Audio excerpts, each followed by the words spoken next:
जीवन में भक्ति बहुत अनमोल है और भक्ति सीखनी हो तो मेरे बाबा श्याम से हमें सीखने को मिलेगी। देखिए जी, ज्ञान की जो बातें हमें प्राप्त होती हैं, बाबा की भक्ति जो हमें प्राप्त होती है, वो हमारी कथा के तीसरे दिन बहुत है। आज तो हम माध्यम के बारे में बात करेंगे कि इस कथा को करने से और कराने से क्या फल मिलता है और इसका हमें कैसे अनुसरण करना है। जीवन में बाबा की भक्ति बहुत दिव्य है और इस महात्म्यम में यह स्पष्ट रूप से दिया गया है कि जहां कहीं भी मेरे बाबा की भक्ति की जाएगी मन से, वहां मेरे बाबा आते हैं। देखो जी, हमारे पास 24 घंटे हैं। कितने घंटे हैं? 24। अब हम लोग ये चाहते हैं कि इस 24 घंटे को हम कैसे यूज करें। तो भक्ति का एक छोटा सा मार्ग है। हमें करना यह है जी कि हमें 8 घंटे तो भरपूर सोना है। मस्त सोइए, क्योंकि बिना नींद के इस शरीर में ऊर्जा नहीं आ सकती। जैसे हमारा मोबाइल फोन जब तक हम चार्ज ना कर लें, ये चलता नहीं है। तो इस शरीर को चार्ज करने के लिए निद्रा परम आवश्यक है। अब बचे जी 24 में से 8 गए तो क्या बचा? 16। ठीक है ना। अब इस 16 घंटे में 8 घंटे खूब मेहनत करो, कमाओ पैसा, जितना बना सकते हो बनाओ, अपनी 7 पुश्तों के लिए बनाओ, कोई दिक्कत नहीं है जी। लेकिन अगले जो मैं 8 घंटे बताना जा रहा हूं, इसको आपको 2-2 घंटों का बिट्स बनाना है। बिट्स यानी टुकड़ों में इसको बांटना है। तो 2 घंटे देने हैं आपको अपने माता पिता को, जिन्होंने अपना जीवन हमारे लिए न्योछावर किया। देखो जी, जब बच्चा पैदा होता है ना, वो बेचारा हिल डुल नहीं सकता। मेरे बाबा तो पैदा होते ही बड़े हो गए थे, लेकिन आज के बच्चे कहां होते हैं जी कलयुग में। बड़ा होने के लिए उनको 3-4 साल लग जाते हैं। माता पिता कच्चे में सोते हैं पर बच्चे को सूखे में सुलाते हैं। भले ही वो खुद के लिए पैसा ना खर्चें, लेकिन अपने बच्चे की फीस के लिए पैसे जमा करते हैं, उनकी शादी के लिए पैसे जमा करते हैं, उनके सुनहरे भविष्य के लिए पैसे जमा करते हैं। तो ऐसे माता पिता को पहले 2 घंटे हमें देने चाहिए। बात अगर अच्छी लगे तो जय श्री श्याम बोलना पड़ेगा। हाँ, तो मुझे कैसे पता चलेगा कि आपको बात अच्छी लगी या नहीं लगी? अच्छी लगे तो क्या बोलना? हाँ, जय श्री श्याम। अगर बुरी लगे तो भी जय श्री श्याम ही बोल देना। तो पहले 2 घंटे देने जी हमें अपने माता पिता को। अब इसके बाद जो 2 घंटे है, ये देने हैं अपनी धर्म पत्नी को और अपने बच्चों को। क्योंकि देखो जी, धर्म पत्नी ने भी अपने माँ बाप को छोड़ा है तुम्हारे लिए। किसके लिए? तुम्हारे लिए। हर बिटिया बहुत से अरमान लेकर के अपने ससुराल जाती है। वो क्या चाहती है? केवल प्रेम। वो आपके बच्चों के लिए जीती है, आपके वंश की वृद्धि के लिए वो अपने प्राण तक न्योछावर कर देती है। और हम उसी महिला की रेस्पेक्ट नहीं करते। मुझे बहुत दुख होता है, मेरा बस चले तो मैं उन लोगों को पकड़ के मारूं, क्या बोलते हैं उसको हरियाणा में, पीटूं। तो महिलाओं पे सारे जोग बना दिए जी, जबकि यही लोग पूज्यमान हैं। इन्हीं का मजाक सबसे ज्यादा बनता है। जबकि काम कौन देता है? केवल हमारे घर की महिलाएं। आपकी धर्म पत्नी आपका साथ देगी आपके बुरे वक्त में, आजमा लेना। लेकिन हम पुरुष इन्हीं का जो है निरादर कर देते हैं, इनके मन को ठेस पहुंचाते हैं। और हमारी ये बाबा की कथा कहती है कि जिस घर में औरत के आंसू, महिलाओं के आंसू अगर गिरते हैं तो उस घर में मेरा बाबा नहीं आता, उस घर में मेरे बाबा की कृपा नहीं रहती, उस घर में कभी मेरा बाबा नहीं आता है जहां मेरी बहनों के आंसू गिरते हैं। देखिए जी, आप में पुरुषों में दम है ना, तो बाहर जाके किसी से भी लड़ लो, किसी से भी लड़ लो, लेकिन अपने घर की लक्ष्मी से ना लड़ो।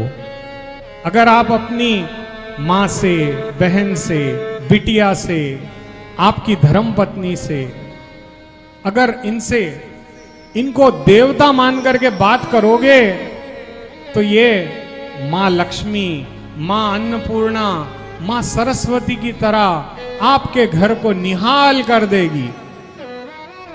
लेकिन अगर आपका व्यवहार गलत रहेगा, 90% केसेस में जब हम लोगों से मिलते हैं तो सबसे पहले उनके घर में ये देखते हैं कि उनके घर की महिला खुश है या उसके चेहरे पर उदासी है, गम है। वो बोलते हैं ना, face is a index of a person. हम किसी का भी चेहरा देख करके बोल सकते हैं कि ये दुखी है या नहीं है। मेरी माँ तो आज भी, मैं जब लेट जाऊं तो मुझे 12 बजे फोन आता है, क्या बात है भाई, कहां रह लिया, अब तक घर नहीं आया। देखो उसको क्या काम है मुझसे, लेकिन वो मुझसे प्रेम करती है, वो प्रेम के मारे मुझे फोन करती है। जब भी आपकी धर्मपत्नी आपको फोन करे, उसे ऐसे सीधा जवाब मत दो, हाँ बोलो क्या बात है, कैसे हो, अच्छे हो, खाना खाया तुमने। दो प्रेम के बोल अगर हम इनको बोलते हैं, हम ग्राहक को तो खुश करने पे लगे हैं, जो पता नहीं कल के दिन गुप्ता जी को माल लेना छोड़ दे और जो है तायल जी से माल लेना शुरू कर दे। उसका क्या भरोसा जी, भरोसा तो इनका करो जो मरते दम तक आपका साथ नहीं छोड़ती हैं। एक बार इनके लिए जयकार लगाइए, बोल श्याम प्यारे की जय हो, बोलो समस्त महिलाओं की जय हो। आज जो हमारा सनातन टिका है ना, इन्हीं के दम पर टिका है जी। और 4 घंटे हो गए हमारे, इसके बाद 2 घंटे हमें अपने आरोग्य पर भी ध्यान देना है। क्योंकि देखो जी, आज हम अपने हेल्थ का ध्यान नहीं देते और इसीलिए गोलियों पर जिंदा हैं। आज हर घर में मेडिकल का बिल है। पहले के जमाने में तो कहीं कहीं पता चलता था कि दवाई की दुकानें बहुत कम हुआ करती थी, परंतु आज किराने की दुकान से ज्यादा दुकान है मेडिकल की। आज मेडिकल हॉल ज्यादा खुली है क्योंकि हमारा आरोग्य ही हमारा साथ नहीं देता। छोटे छोटे बच्चे हैं तो उनकी भी तबीयत ठीक नहीं रहती। डॉक्टर बोलता है इम्यूनिटी कम है, तो ये कहां से आएगी? आज अगर हमारे पास कोई परेशानी आ रही है तो उसे दूर कर सकता है केवल मेरा श्याम धनी। तो हमें करना क्या है? नित्य प्रति शाम की पूजा। और 2 घंटे जो आखिर के आपके बचते हैं, उसे आप अपने बच्चों को समझाओ कि नित्य प्रति बाबा का नाम लें। जैसे सुबह उठें, उठने के बाद आजकल तो मोबाइल फोन हैं, इसमें आप बाबा श्याम की फोटो रखें, सर्वप्रथम उनके दर्शन करें, मेरे बाबा को वंदन करें कि हे बाबा, आपने आज बहुत बड़ा पुनीत दिवस मुझे प्रदान किया है। हे मेरे नाथ, मैं आज किसी का दिल ना दुखाऊं, हर पल तुम्हारा नाम का स्मरण करूं। मेरी धर्म पत्नी को अच्छा रखना, मेरे बच्चों को अच्छा रखना, मेरे माता पिता को अच्छा रखना, मेरे रिश्तेदारों को अच्छा रखना। देखिए 84 लाख योनियों के बाद हमें ये मानव देह प्राप्त हुई है। कितनी योनियों के बाद? 84 लाख योनियों के बाद। और इस योनि में आने के बाद भी यदि हम बाबा का नाम नहीं लेंगे तो फिर पता नहीं शेर बनेंगे या बिल्ली बनेंगे या कीटी बनेंगे या क्या बनेंगे। सिर्फ और सिर्फ मानव देह ही एक ऐसी देह है जी जिसमें हम बाबा की भक्ति कर सकते हैं, बाबा की शरण रह सकते हैं। और एक बार अगर हम बाबा की शरण हो जाएं, और बाबा ये मान ले कि ये मेरा है, तो फिर क्या ऐसा हो सकता है कि हम दुखी हो जाएं? जैसे मान लीजिए आपकी मित्रता यहां के बहुत बड़े संतरी मंत्री के साथ हो, तो आप क्या बोलते हो? ओए मेरे पास ना आइयो, मैं एमएलए साहब का आदमी हूं। हाँ, कभी बोला है क्या मैं श्याम बाबा का भक्त हूं? कभी ऐसा भी बोल के देख लो।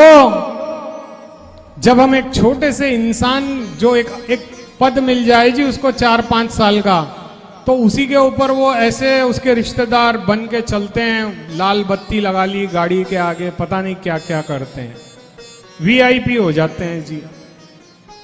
एक साधारण व्यक्ति की मित्रता पर आपको इतना गुमान है? अरे जिस बाबा ने आपको जीवन दिया, जिस बाबा ने आपको धन दिया, जिस बाबा ने आपको शक्ति दी, उस पर हमें कितना गुमान होना चाहिए कि हम उसके बच्चे हैं। हम किसके बच्चे हैं? बोलिए एक बार। जय श्री श्याम बोलना भूल गए फिर से। अरे मेरी बात बुरी लगे तो भी जय श्री श्याम बोल देना, और अच्छी लगे तो चिल्ला के बोलना। क्या बोलोगे? जय श्री श्याम। तो क्या होता है साहब कि सबसे चीज क्या है, जैसे एक एमएलए साहब, या मान लो अब जब से मुझे प्रधान जी मिल गए, मैं भी बोल रहा हूं प्रधान जी मेरे हैं। कहाँ है हमारे प्रधान जी? दिखाई नहीं दे रहे। तो जैसे एक प्रधान जी से मिलने से मैं इतना आनंदित हुआ और सोनीपत धाम आ गया। आप सभी को मुझे बर्दाश्त कर रहे हो, आप लोग सारे लोग सुन रहे हो, ये बहुत बड़े नसीब की बात है। मैं आपका बहुत बहुत आभार व्यक्त करता हूं। तो जी, जब एक साधारण मनुष्य कोई जज साहब का दोस्त है, कोई मंत्री जी का दोस्त है, कोई बोलता है भाई साहब मोदी जी मेरे खास है, ये लो कार्ड, कभी कुछ काम हो तो गुरु जी आपको भी बता देना। अब बताओ मेरी कौन सी दुकान है जो मैं कुछ लेकर के जाऊं? तो जब मैं बोलता हूं जी मेरी दोस्ती जो है, मेरा जो मोहब्बत है, मेरी जो प्यार है, वो मेरे बाबा श्याम से है जी। मैं बड़े गर्व से बोलता हूं मैं श्याम प्रेमी हूं। बोलो श्याम प्रेमियों की जय हो। जग में जितना हो सके मेरे बाबा का नाम लिया करो।